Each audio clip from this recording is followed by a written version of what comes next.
Hello mga tropa, welcome ulit sa ating channel. So ito ulit si JR Doria TV. So mag-update po muna tayo sa Pasig River Esplanade. So samahan nyo po ulit ako mag-ikot-ikot sa Pasig River Esplanade. So unahin ko po muna dito sa Manila Central Post Office bago tayo umikot sa ibang area po. Yan, alamin lang natin kung ano sitwasyon habang umuulan po. At may nararanasan pa rin po tayong bagyo dito sa area. So tara guys, simulan natin yung pag-update dito sa Pasig River Esplanade ngayong araw ng Tuesday. So September 23, 2025. So panibagong update na naman tayo guys. So let's go na. Simulan na natin.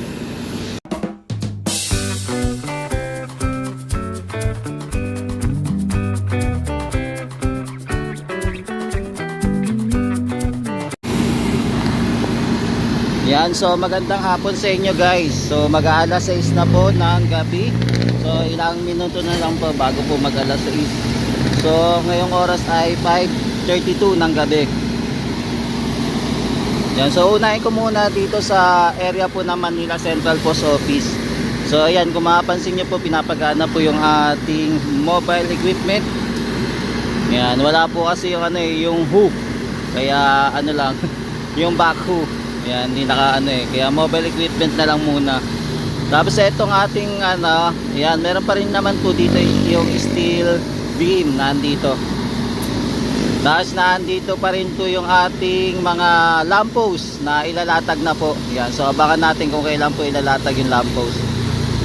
Yan, medyo hindi pa po sila na masyadong nag-aayos po dito. Tapos yung ating yung ating baluster, nakatenga pa rin naman po yung baluster. So wala pa rin po siyang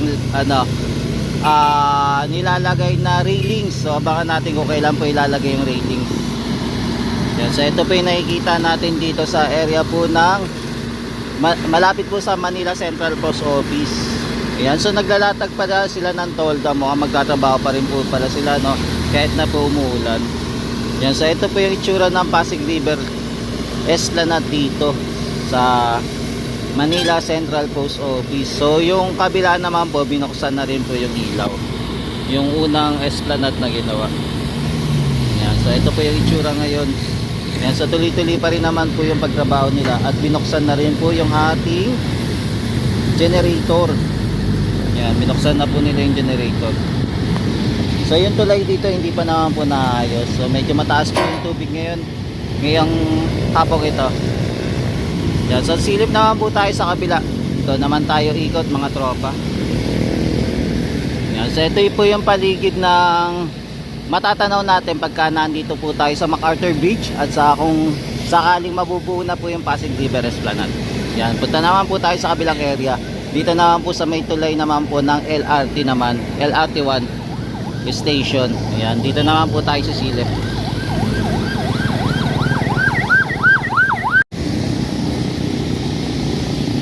Yan, so dito naman po tayo sa kabilang side naman po mga tropa. So silip din tayo dito sa may tulay. So ito dinudugtong na po nila, tapos pininturahan na din po nila. Pinunturahan po muna nila ng gray. Baka meron pa tong another coating siguro. Ito lang po muna yung first coating na ginagawa nila. So ito po yung itsura ng stockyard nila before.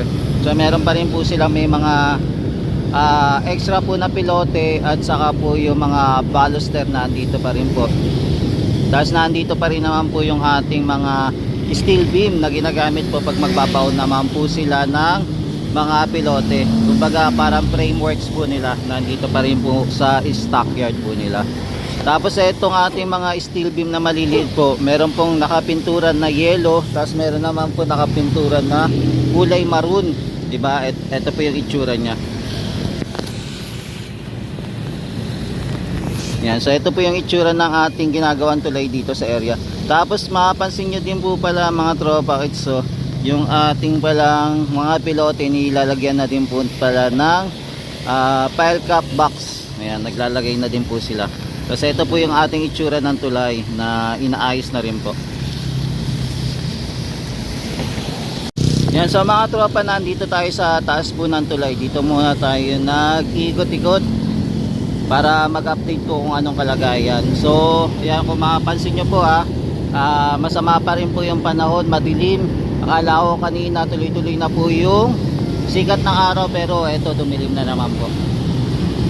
Kaya eto, so nandito pa rin po tayo sa MacArthur Bridge mga tropa kids. Dito po muna tayo nag-update. Malapit po dito sa LRT. Yan yung bridge ng LRT.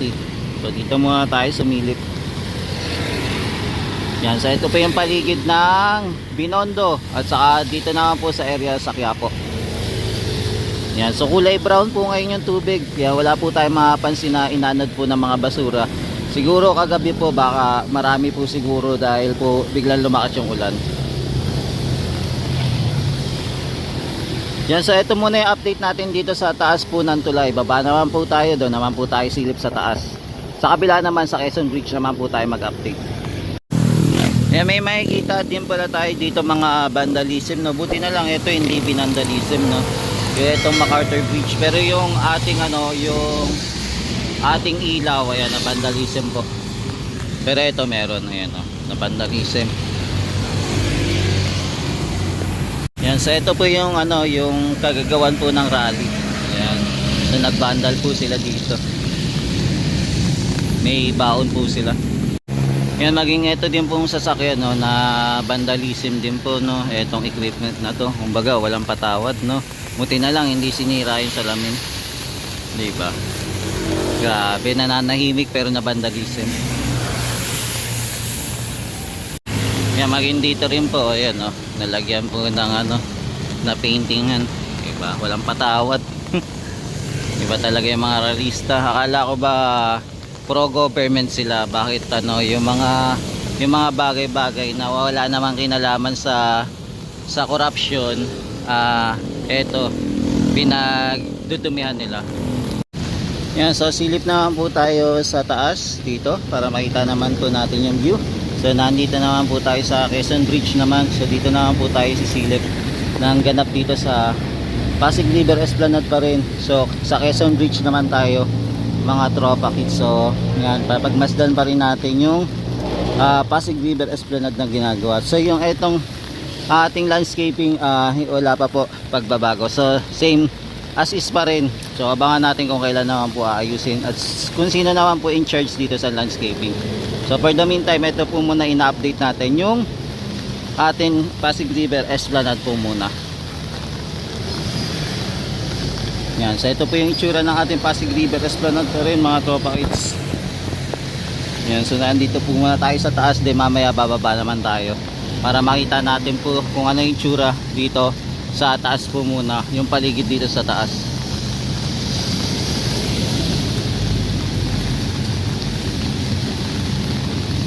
Yan, so naka-ready na din po yung mga baluster dito.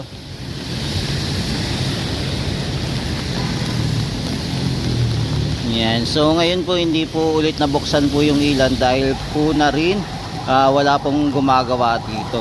Kaya yun.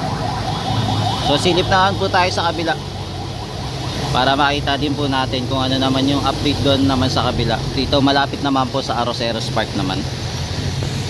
Yan, so ito po yung itsura ng ating Quezon Bridge naman.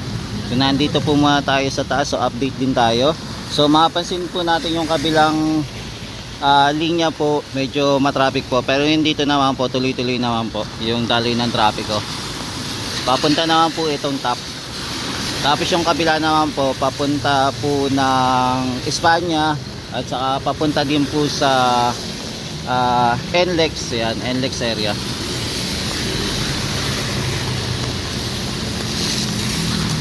Yan, tara tawid na tayo mga tropa kids. Yan, dito naman po tayo sa kabilang side naman sisilip. So silipin naman natin itong area naman. Dito pa rin po tayo sa Pasig River Esplanade. So ito po yung itsura niya pagka wala naman pong ilaw. So nandito pa rin po tayo sa taas ng Quezon Bridge mga tropa. Ayan, medyo gabi na rin po tayo nakapag-vlog. Medyo late na rin. So ito, nakapaglagay na din po sila ng ating framing para po sa gagawin pong railings. Ayan, magkabila na po na ilagay na po nila. Kasi ito po yung itsura ng ating kalangitan ngayon. Ayan, medyo madilim-dilim po. Yan, so ito po yung paligid po ng ayan, ito po yung paligid na makikita natin. Ayan, masa-sightseeing pag nandito tayo sa area po ng Pasig River Esplanade, malapit po sa Arroceros Park naman pagkagabi na po. So ito po yung itsura. Ayan, so papakita ko lang po muna sa inyo para at least makita nyo po.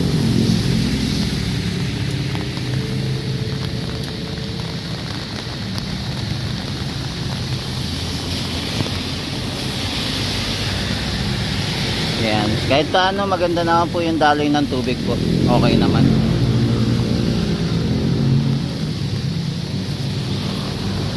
Yan, punta naman po tayo sa baba naman. Doon naman po tayo silip.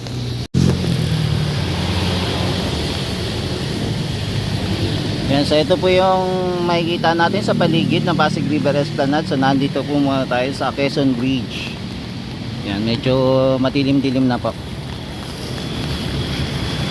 Yan, so silip na po tayo sa baba para makita din po natin yung baba ng Pasig River Esplanade. So ito po muna yung ating update dito. Ngayong pahapon na po, paggabi na. Ayan, paggabi na pala, sorry. Yan dito guys, malinis na pala dito sa area. Wala na po yung mga basura dito. Ayan, medyo madilim na mga tropa kids. Hapon na kasi. So ayan, silipin lang natin. Yan, alas 6 na po. Ayan, madilim na tayo dito sa area. So night mode naman tayo, silip-silip dito sa area mga tropa kids. Nadilim lang nga. Yan, so ito na po yung tambak. Sana makita natin. Yan, kahit paano. So ito po yung mga tambak dito. Yan, natambakan na. Yan, lakad pa tayo guys. Medyo maputik lang ngayon dito. Yan. Yan, yan.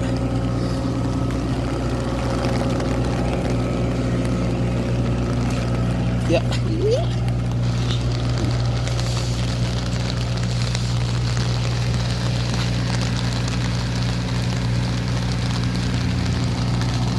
Ayan, so nandito po muna tayo, update po muna tayo. So ito po yung itsura ng ating Pasig River Esplanade pagkagabi naman po. Yan, matilim po dito, hindi po nabuksan po yung ilaw kasi meron pa rin kasi pong bagyo. Kaya hindi po nabuksan yung ating mga ilaw dito. Yan, sana nakikita nyo pa rin mga guys ha. Kahit na madilim. Yan, ikot-ikot muna tayo dito. Yan, dumubog. Yan, so ito po yung itsura ng ating Pasig River Esplanade. So wala po ngayong trabaho ngayon. Hindi po sila gumagawa. Yan, so itong mga po, nakataob po muna. Ayan.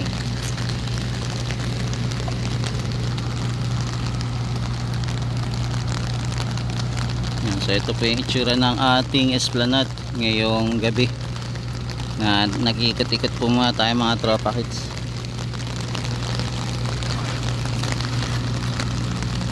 Yan, lakad-lakad po muna ako mga tropa kids ha. Yan, sorry medyo late na tayo nag-update dito. Sana makikita nyo pa rin yung itsura. Ayan, marami pong panambak ngayon.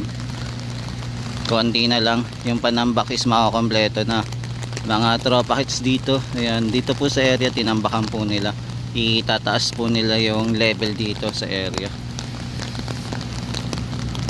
Ayan, so walk tour lang po muna tayo mga tropa hits kahit na medyo ginabi tayo sa pag-update. Yan, kasi dahil na po sa pag-ulan din po, mabilis pong gumabi. Mabilis pong tumilim agad.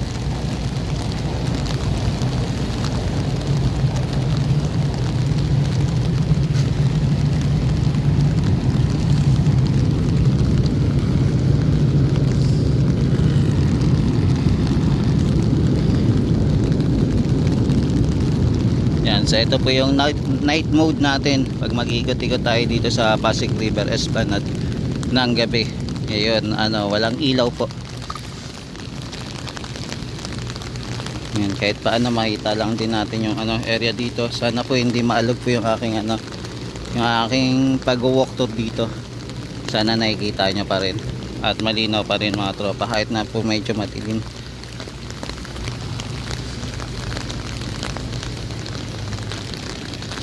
Yan, so ito po yung ating yung ating bakal. Ayan, so napinturahan na din po yung area.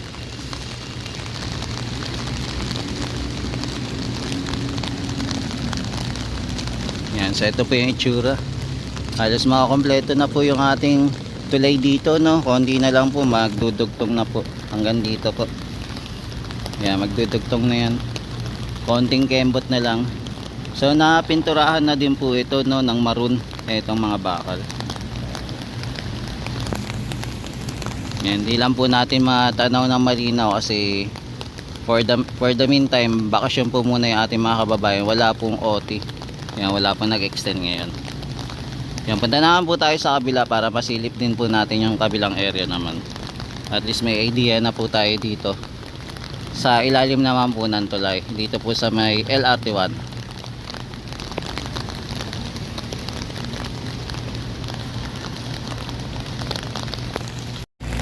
Yan mga tropa, punta naman tayo dito sa kabilang side naman. Dito naman tayo silip.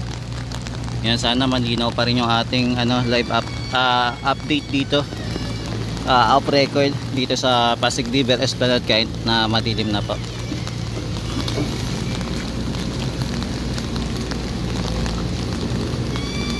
Yan, so dito po sa ilalim pala may nagtatrabaho pa rin po mga tropa kids.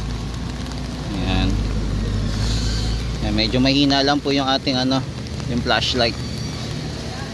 Silip-silip lang tayo na malapit para makita natin. Yan, i-walk tour ko muna kayo night night mode naman. Mga may magtatrabaho pa lang ngayon dito, no, gabi. May nagtatrabaho pala, akala ko wala magtatrabaho. So, mukhang tuloy po yung pagtatrabaho nila ngayong gabi.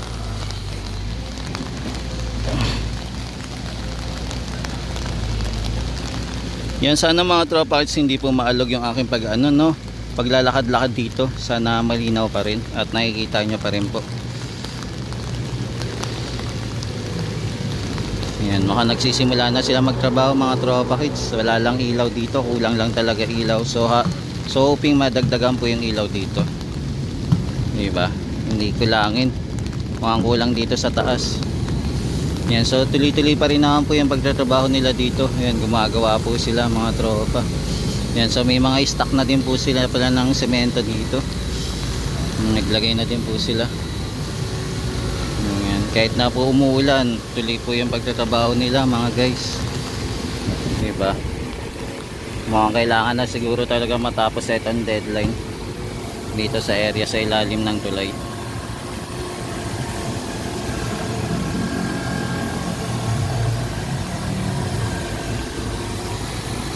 Yan, so ito po yung kaganapan ngayong gabi. Mga alas 6 na po ngayon, oras alas 6. Yan, so dito guys sa ilalim ng tulay, sinisimulan na po nila maglagay po ng baluster. So ito na, okay na. Sinisimulan na nila.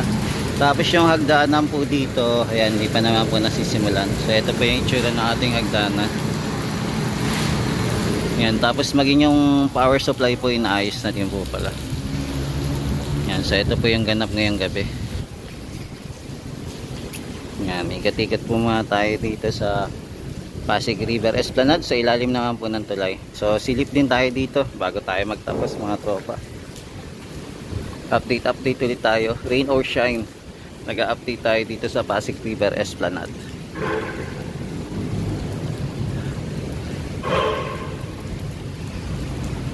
Yan, so ito po yung paligid ng ating Pasig River Esplanade. Mukhang umuokay na din po pala yung panahon, no. Ayan, no. Mukhang umuokay na rin. Yan, so ito po yung tsura ng paligid dito sa area. Yan, so meron na din pala silang wiring na din nagay dito. Ayun, no. Meron, nakabili na din pala sila.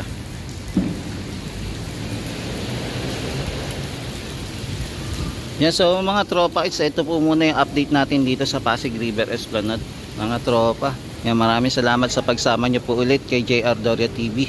sa ating pag-iikot dito sa Pasig River Esplanade ngayong gabi. Yan, hanggang sa muli po mga tropa eats. Ito po ulit si JR na umiikot po sa Pasig River Esplanade. Yan, mahalin po natin ang Pilipinas. Thank you po, and God bless always. Salamat sa walang sawang pagsuporta kay JR Doria TV po. Ingat-ingat.